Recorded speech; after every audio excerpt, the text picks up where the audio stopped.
नमस्कार, prime news देख रहे हैं आप। मैं हूं आपके साथ आकाश सरोज और प्राइम न्यूज के इस खास बुलेटिन उत्तराखंड प्राइम में आप सभी का स्वागत है। बुलेटिन की शुरुआत करते हैं। उत्तराखंड के मुख्यमंत्री पुष्कर सिंह धामी ने सावन के पहले सोमवार पर पूजा अर्चना की। इस मौके पर उन्होंने कहा कि सावन महीने के अवसर पर देवाधिदेव महादेव का संपूर्ण विधि विधान से पूजन अर्चन करने का सौभाग्य मिला। इस शुभ अवसर पर भगवान शिव से समस्त प्रदेशवासियों के सुख समृद्धि और राज्य की उन्नति के लिए प्रार्थना की।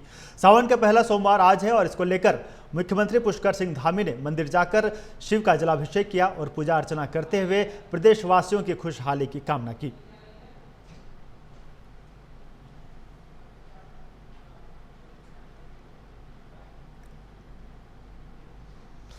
उत्तराखंड में पंचायत चुनाव को लेकर हाईकोर्ट का निर्देश नहीं आया है, लेकिन बीजेपी अभी से ही आशंकित नजर आ रही है।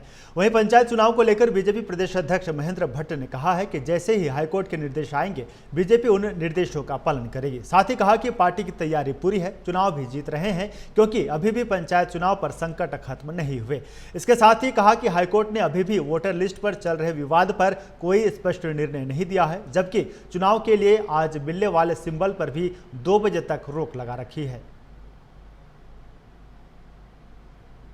के अधीन विषय है और आज जानकारी जो मिलेगी, आयोग राज्य निर्वाचन आयोग ने अपील की है न्यायालय में, इसमें ठीक दिशा निर्देश आ जाए।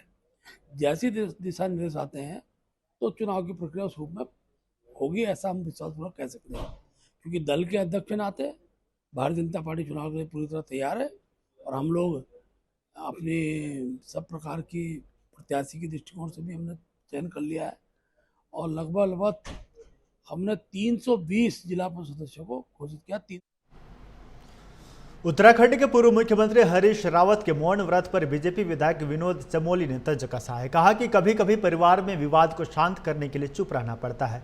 तंज कसते हुए यह भी कहा कि हो सकता है ये उनकी समस्या हो या फिर उनको चुप रहना अच्छा लगता है।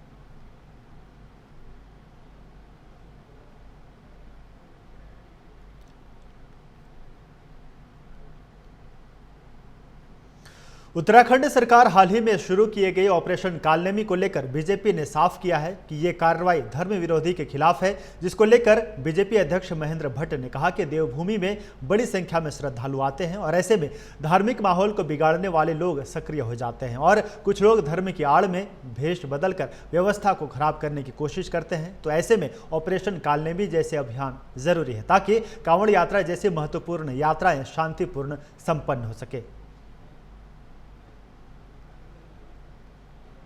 रावत जी को कौन सा मौका नहीं मिला था, लेकिन ग्रीष्मकालीन राजधानी तो बीजेपी ने ही बनाई है और उसके बारे में जो भी अच्छा निर्णय होगा केवल भारतीय जनता पार्टी की सरकारें कर सकती हैं। हरीश रावत जी केवल गैर में बयानबाजी करता है और बयानबाजी का एक स्वरूप उन्होंने कल भी प्रदर्शित किया है। प्रदेश में पंचायत चुनाव को लेकर सियासी तापमान तेजी से बढ़ता जा रहा है। हर दल अपनी जीत का दावा कर रहा है और इसी कड़ी में महिला कांग्रेस अध्यक्ष ज्योति रौतेला ने बड़ा बयान दिया है। उन्होंने कहा कि कांग्रेस पंचायत चुनाव में पूरी ताकत के साथ उतरेगी और जीत की प्रबल संभावना है। रौतेला ने बताया कि जिलाध्यक्षों, ब्लॉक अध्यक्षों और कार्यकर्ताओं को हर मोर्चे पर लगाया जाएगा और महिला आरक्षण के तहत कई महिलाएं भी चुनाव मैदान में उतरेंगी। उन्होंने दावा किया है कि प्रदेश की बीजेपी सरकार से जनता नाराज है और इसका सीधा असर इस बार पंचायत चुनाव में देखने को मिलेगा।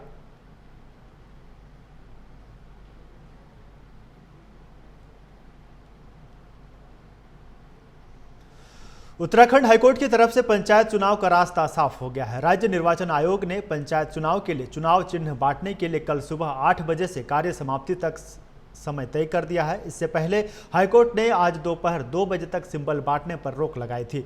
इसके बाद कयास लगाए जा रहे थे कि हो सकता है एक बार फिर से पंचायत चुनाव की प्रक्रिया पर रोक लग जाए, लेकिन अब हाईकोर्ट ने पंचायत चुनाव कराने का रास्ता साफ कर दिया है।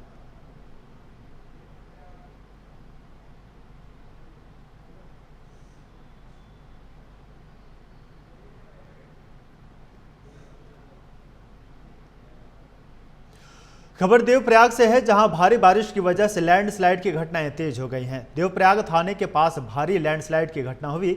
चट्टान खिसकने से बड़े बड़े पत्थर घरों में घुस गए, जिसकी वजह से मकान क्षतिग्रस्त हो गए। इस घटना में 2 लोग घायल हो गए हैं। वहीं राहत बचाव कार्य लगातार जारी है। तो उत्तराखंड के देवप्रयाग में लगातार जिस तरीके से बारिश हो रही है उसको लेकर लैंडस्लाइड की घटनाएं भी हो रही है और लगातार घरों में बड़े बड़े पत्थर भी घुस जा रहे हैं और इस लैंडस्लाइड की घटना में कई लोग घायल भी हुए।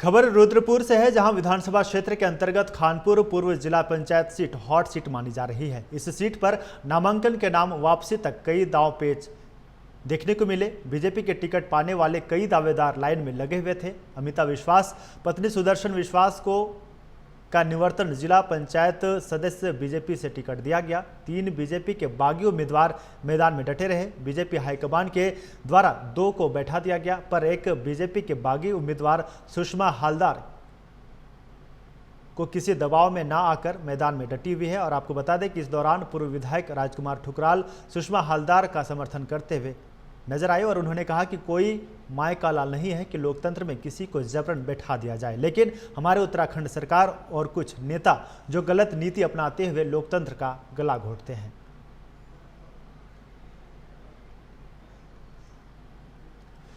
लालकुआं कोतवाली क्षेत्र अंतर्गत हल्दूचौड़ स्थित बरेली नैनीताल नेशनल हाईवे पर बने कट के कारण हल्दूचौड़ निवासी युवक दीपक जोशी की दर्दनाक मौत से स्थानीय लोगों में भारी आक्रोश नजर आया। इसी को लेकर सैकड़ों लोगं ने हाईवे प्रशासन के खिलाफ नारेबाजी करते हुए विरोध प्रदर्शन किया। लोगों ने आरोप लगाया कि हाईवे पर बने इन कटों के कारण अक्सर हादसे होते हैं और प्रशासन इस ओर कोई ध्यान नहीं दे रहा, जिसके बाद मौके पर पहुंची परिवहन विभाग की तकनीकी अधिकारी अपराजिता पांडे, पुलिस क्षेत्राधिकारी दीपशिखा अग्रवाल, कोतवाल दिनेश चंद्र फर्त्याल, कानूनगो मनोज कुमार सिंह, राजस्व उप निरीक्षक लक्ष्मी नारायण यादव, राजस्व पूजा रानी हल्दूचौड़, चौकी प्रभारी शंकर नयाल मौके पर पहुंचे और हल्दूचौड़ कट बंद करने और ग्रामीणों की अन्य मांगों को पूरा करने का आश्वासन दिया।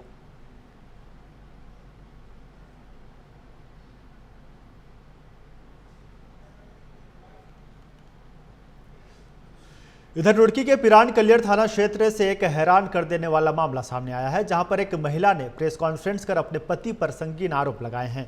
महिला का कहना है कि उसकी शादी करीब 6 साल पहले मोहम्मदपुर के रहने वाले रोशन नामक युवक से हुई थी और उनका एक बेटा भी है, लेकिन अब रोशन किसी और लड़की से दूसरी शादी करने की साजिश रच रहा है, वो भी यूनिफॉर्म सिविल कोड लागू होने से पहले। महिला ने रोशन, उनके देवर दानिश और ससुर पर गंभीर आरोप लगाते हुए कहा कि वे उसे और उसके बच्चे को जान से मारने की धमकी दे रहा है। फिलहाल मामला महिला हेल्पलाइन में चल रहा है और वो एसपी देहात से भी मिल चुकी है, लेकिन खतरे की आशंका अब भी बनी हुई है। महिला का आरोप है कि अगर वो किसी भी कार्रवाई के लिए बाहर जाती है तो उसके साथ कोई अनहोनी हो सकती है। चलिए बढ़ेंगे आगे। उधम सिंह नगर में आगामी 19 जुलाई को उत्तराखंड निवेश उत्सव कार्यक्रम में आयोजित किया जा रहा है, जिसमें केंद्रीय गृह मंत्री अमित शाह शिरकत करेंगे। अमित शाह के आगमन और कार्यक्रम को सफल बनाने को लेकर मुख्यमंत्री के सचिव समेत तमाम अधिकारियों ने कार्यक्रम स्थल का जायजा लिया और संबंधित अधिकारियों को दिशा निर्देश दिए गए। मौके पर उद्योग विभाग के सचिव ने कहा कि विभिन्न औद्योगिक संस्थानों द्वारा उत्तराखंड में MOU कर तीसरे चरण में 1 लाख करोड़ की ग्राउंडिंग हुई है, जिसका उत्तराखंड निवेश उत्सव मनाया जा रहा है। उन्होंने कहा कि कार्यक्रम का भव्य और सुव्यवस्थित बनाया जाएगा। ये इंडस्ट्रीज डिपार्टमेंट उत्तराखंड सरकार का है। ये कार्यक्रम इंडस्ट्रीज विभाग द्वारा ऑर्गेनाइज किया जा रहा है। आप सभी को विदित है कि 2023 8-9 दिसंबर को हमारी एक UKGIS ग्लोबल इन्वेस्टर समिट हुई थी और उसमें लगभग 3,56,000 करोड़ के MOU साइन हुए थे। इसकी 2 ग्राउंड ब्रेकिंग सेरेमनी पहले हुई थी। फर्स्ट तो माननीय प्रधानमंत्री जी ने स्वयं की थी कार्यक्रम के दौरान, सेकंड माननीय मुख्यमंत्री जी ने की थी, थर्ड और फाइनल इसकी जो ग्राउंड ब्रेकिंग सेरेमनी है ये 19 तारीख को आयोजित हो रही है, जिसमें हम लोग ये माननीय गृह मंत्री जी के सामने तो प्रदेश की जनता के सामने रखेंगे कि जो हमने MOU साइन किए थे उसके सापेक्ष रियल धरातल पर हमारा कितना निवेश उतरा है उसको हम लोगों के सामने लाएंगे। उत्तराखंड के रुड़की में नगर निगम की लापरवाही को लेकर स्थानीय लोगों में आक्रोश देखने को मिला। शिवपुरम में लोगों ने खुलकर बगावत को बिगुल बजा दिया है। झबरेड़ा विधायक, हरिद्वार सांसद और रुड़की नगर निगम के मेयर के खिलाफ मोर्चा खोलते हुए जबरदस्त प्रदर्शन किया गया। वहीं गुस्साए लोगों ने नगर निगम अधिकारियों और मेयर के खिलाफ नारे लगाए और चेतावनी दी। उन्होंने कहा कि उनकी गली में जबरन नाला खोला गया तो बड़ा आंदोलन किया जाएगा। सड़क किनारे से नाला निकालकर पानी जबरन आगे भेजा जा रहा है, जिससे उनके घरों में जलभराव और गंदगी की समस्या खड़ी हो गई है।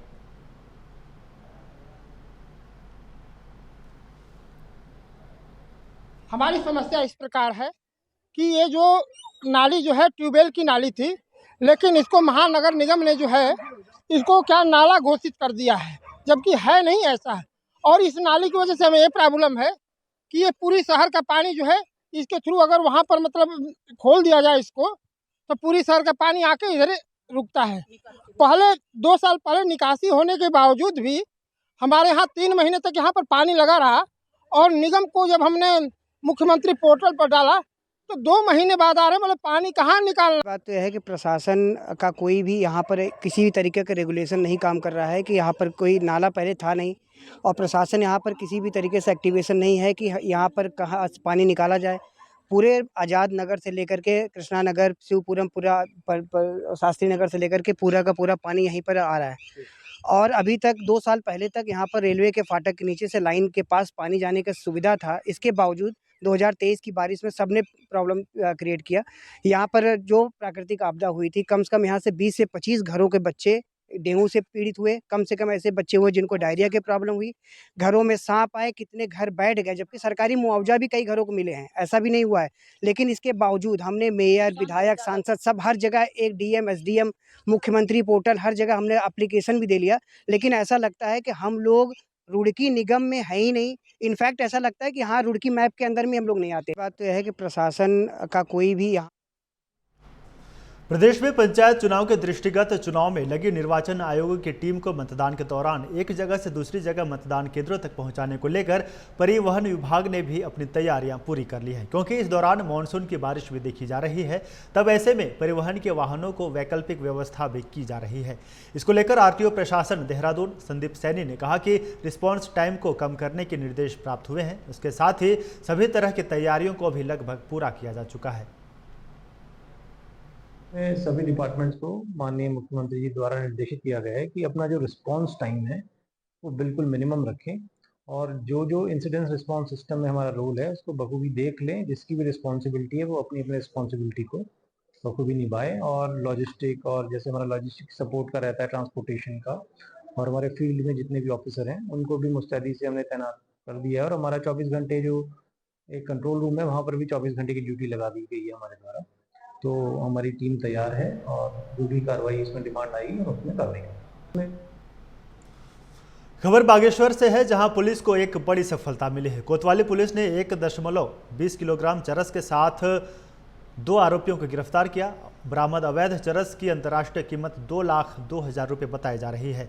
बता दें, पुलिस ने अभियुक्तों के खिलाफ मामला दर्ज कर कोर्ट में पेश किया, जहां से उन्हें जेल भेज दिया गया है। वहीं पुलिस अधीक्षक बागेश्वर चंद्रशेखर घोड़के ने अभियुक्तों को गिरफ्तार करने वाली टीम को नगद 2,000 रुपये पुरस्कार के रूप में देने की घोषणा की है। मुख्यमंत्री महोदय द्वारा और पुलिस मुख्यालय द्वारा भी लगातार निर्देश रहते हैं। नशा मुक्त उत्तराखंड के तहत जो है नशे के ऊपर सख्त से सख्त प्रहार होना चाहिए। इसी क्रम में आईजी महोदय के निर्देशन में और बागेश्वर पुलिस द्वारा जो है एक बहुत अच्छी सफलता कल प्राप्त की गई है। कोतवाली बागेश्वर की पुलिस टीम द्वारा जो है 2 अभियुक्तों को 1.2 किलोग्राम चरस के साथ गिरफ्तार किया गया है। इस जो बरामद चरस है इसकी कीमत 2 लाख रुपए से भी अधिक है बाजार में। अभियुक्त मुकेश गोस्वामी ये थाना कपकोट का निवासी है और दीपक आर्या ये थाना थराली जिला चमोली का निवासी है। तो इन दोनों अभियुक्तों को गिरफ्तार करके इनके ऊपर मुकदमा पंजीकृत किया गया है। एनडीपीएस पर इनकी जो गिरफ्तारी है उसके उपरांत माननीय न्यायालय समक्ष प्रेस पर प्रस्तुत कर इनको जेल भेजने की कार्रवाई भी चल रही है।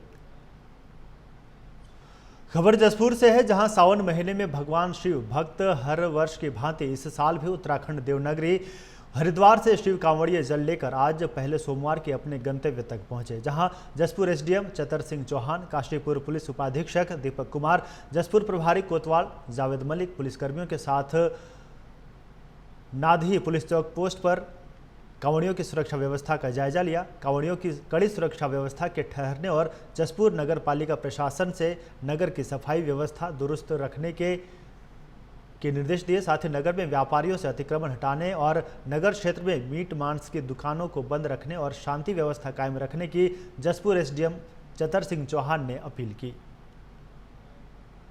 कांवड़ को लेकर के आज सीओ साहब के साथ और जो थाने के पुलिस है कोतवाल साहब, उनके साथ पूरे जो रूट है हमारा कांवड़ का, उसका निरीक्षण किया गया है और उस रूट पे जहाँ जहाँ सफाई की आवश्यकता है, बिजली की लगाए जाने की आवश्यकता है, उसको भी चिन्हित किया गया है। और नगर पालिका के ईओ और जसपुर और मोबाइल डाबरा के ईओ को भी निर्देश दिए गए हैं कि उनको पूरे रूट पे प्रतिदिन सफाई करना है और सुबह 3 से 4 बजे के बीच में पर डे सफाई होगी, ये निर्देश उनको दिए गए हैं। जहाँ पर प्रकाश करने के लिए लाइट लगाई जानी है वहाँ लाइट लगाने के निर्देश दिए।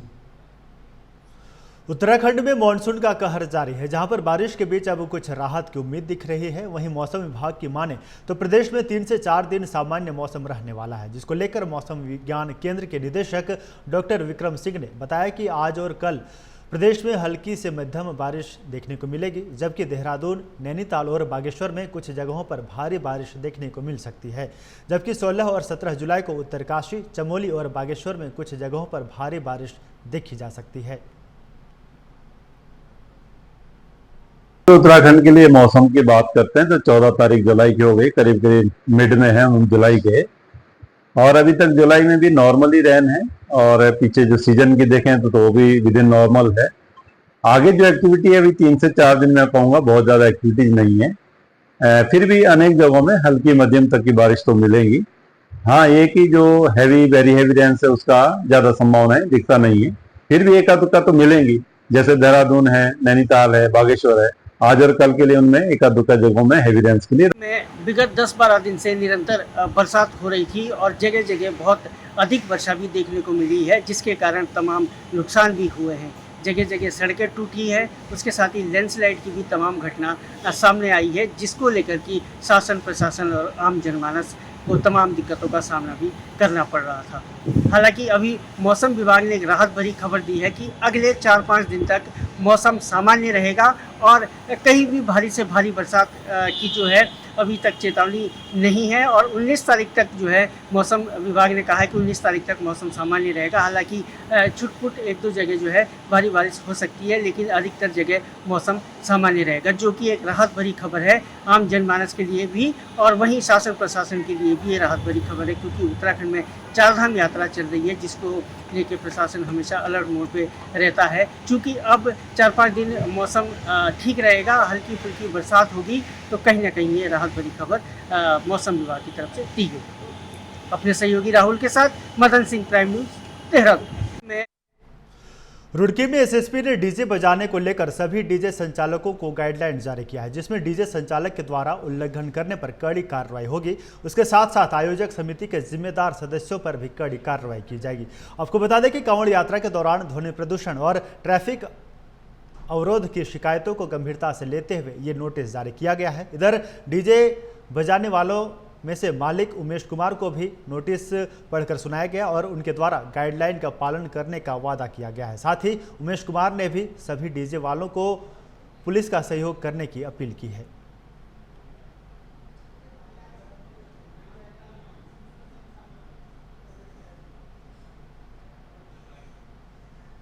कांवड़ मेले में आपका स्वागत है। बहुत बहुत धन्यवाद आपका। पिछले साल हमारे यहाँ पिछले से पिछले साल 2023 और 2024 में हरिद्वार में कांवड़ में गानों को लेकर और डीजे के कुछ हमारे यहाँ बलवे हुए थे, जिसमें मारपीट हुई थी, झगड़े हुए थे, कुछ डीजे टूटे भी थे। आप लोगों को आपको जानकारी होती है। तो इस बार गाइडलाइन बनी है, स्पेशली इसलिए कि शांति व्यवस्था और कानून व्यवस्था का व्यवस्था है। मैं एक बारी गाइडलाइन पढ़ के आपको सुना भी दे रहा हूँ, आपको बता भी दे रहा हूँ, क्योंकि आप काफ़ी डीजे वालों के प्रेरणा स्रोत हैं, इसलिए आप औरों को भी संतुलित करेंगे। क्या डीजे जो भी होंगे, जो भी स्वामी होंगे, संचालक होंगे, वो सबसे जो मेन चीज़ है साइज का, कि बॉडी के बाहर नहीं होंगे। फिर भी अगर 12 फीट और 16 फीट, 12 फीट 10 फीट हाइट और 12 फीट चौड़ाई, इसी में रहेंगे सभी डीजे। भाई हरिद्वार कांवड़ मेले में आपका स्वागत है। बहुत बहुत धन्यवाद आपका। पिछले साल हमारे यहाँ पिछले से पिछले साल 2023 और 2024 में हरिद्वार में कांवड़ में गानों को लेकर और डीजे के कुछ हमारे यहाँ बलवे हुए थे, जिसमें मारपीट हुई थी, झगड़े हुए थे, कुछ डीजे टूटे भी थे। आप लोगों को आपको जानकारी होती है। तो इस बार गाइडलाइन बनी है, स्पेशली इसलिए कि शांति व्यवस्था और कानून व्यवस्था का व्यवस्था है। मैं एक बारी गाइडलाइन पढ़ के आपको सुना भी दे रहा हूँ, आपको बता भी दे रहा हूँ, क्योंकि आप काफ़ी डीजे वालों के प्रेरणा स्रोत हैं, इसलिए आप औरों को भी सम्मिलित करेंगे। क्या डीजे जो भी होंगे, जो भी स्वामी होंगे, संचालक होंगे, वो सबसे जो मेन चीज़ है साइज का, कि बॉडी के बाहर नहीं होंगे। फिर भी अगर 12 फीट और 16 फीट, 12 फीट 10 फीट हाइट और 12 फीट चौड़ाई, इसी में रहेंगे सभी डीजे। बढ़ेंगे आगे। उत्तराखंड के पर्वतीय जिलों में भारी बारिश होने की संभावना है। मौसम विज्ञान केंद्र ने देहरादून समेत नैनीताल और बागेश्वर जिले के कुछ हिस्सों में भारी से भारी बारिश का येलो अलर्ट जारी किया है। इसके अलावा अन्य जिलों में भी गर्जन के साथ तेज दौर की बारिश होने की संभावना जताई गई है। साथ ही 30 से 40 किलोमीटर की रफ्तार से तेज हवाएं भी चलने के आसार हैं। आने वाले दिनों की बात करें तो प्रदेश भर में 19 जुलाई तक गर्जन के साथ तेज दौर की बारिश होने की संभावना है। उत्तराखंड में मानसून का कहर जारी है।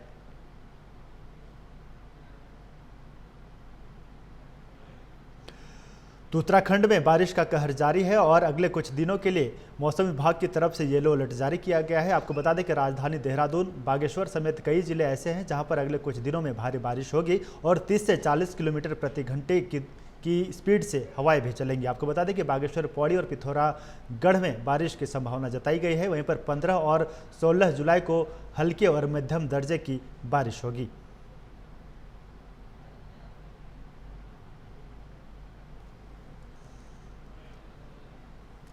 तो उत्तराखंड में लगातार जिस तरीके से बारिश हो रही है और इस बारिश के बीच जिस तरीके से लैंडस्लाइड जैसी कई प्राकृतिक घटनाएं भी हो रही हैं और इसी बीच मौसम विभाग की तरफ से जानकारी दी गई है कि अगले कुछ दिनों में राजधानी देहरादून, बागेश्वर, पौड़ी समेत कई जिले ऐसे हैं जहां पर भारी बारिश होगी और इसको लेकर येलो अलर्ट भी जारी किया गया है। वहीं पर 15 और 16 जुलाई को राजधानी देहरादून समेत कई ऐसे जिले हैं जहां पर हल्के और मध्यम दर्जे की बारिश होगी। वहीं पर लैंडस्लाइड की बात करें तो प्रशासन की तरफ से पूरी तैयारी है और जहां भी लैंडस्लाइड जैसी घटना होती है प्रशासन पूरी तरह से अलर्ट मोड पर है और रास्तों को क्लियर कराने को लेकर पूरी तरीके से पुलिस प्रशासन का सहयोग मिल रहा है। वहीं पर मौसम की बात करें तो उत्तराखंड में फिलहाल देखा जा रहा है येलो अलर्ट जारी किया गया है। कई जिलों में भारी बारिश की संभावना है। आज की बात करें तो आज उत्तराखंड समेत कई राज्य हैं जहां पर भारी बारिश हो रही है। वहीं पर उत्तराखंड में अगले कुछ दिनों में मध्यम और हल्के दर्जे की बारिश होगी। तो राजधानी देहरादून समेत कई जिलों में येलो अलर्ट जारी किया गया है और सरकार ने लोगों से अलर्ट रहने की अपील की है क्योंकि कई तरह की प्राकृतिक आपदाएं भी देखी जाती हैं। तो उत्तराखंड प्राइम में फिलहाल मेरे साथ इतना ही। आगे भी खबरों का सिलसिला जारी रहेगा। देखते रहिए प्राइम न्यूज़। नमस्कार।